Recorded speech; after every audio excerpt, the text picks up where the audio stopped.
ಪಾದವೇ ಗಟ್ಟಿ ಅನ್ನೋ ಮಟ್ಟ ಎಳ್ಕೊಂಡು ಹೋಗ್ಬೇಕು ಇದನ್ನ. ಈಗ ಬಂದೈತಲ್ಲ ಮನಿ ಬಿಟ್ಟ ಈ ತೇರ, ಎಷ್ಟು ತೇರದೇವೆ ನೋಡಿ ಇಲ್ಲಿ, ಒಂದು ಹೆಣ್ಣು ಎಣಿಕೆಗೆ ಬಾರದು ತೇರುಗಳು ನಿಂತಾವಲ್ಲ. ಈ ತೇರ ಬ್ರಹ್ಮ ನಿರ್ಮಿತ ತೇರ, ಅದನ್ನು ಲಾಂಛನಕ್ಕೆ ತೇರ. ಎಲ್ಲಿ ಮಠ ಎಳ್ಕೊಂಡು ಹೋಗಿರಿ?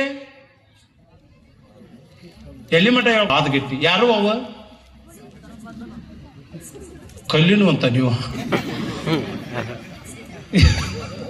ಇವು ಮಜಾ ಮಂಗೆ ಹುಡುಗರು ಆದ್ರೂ ಲಕ್ಷ ಕೊಟ್ಟು ಕೇಳುವಂತದ್ದು ರಿವಾಜ್ ಇಟ್ಕೊಂಡ್ ಭಾಳ ಚಂದ. ಕಲ್ಲಿನ 2 ಪಾದ ಇಟ್ಟಾರ, ಯಾರು ಅವ ಪಾದ.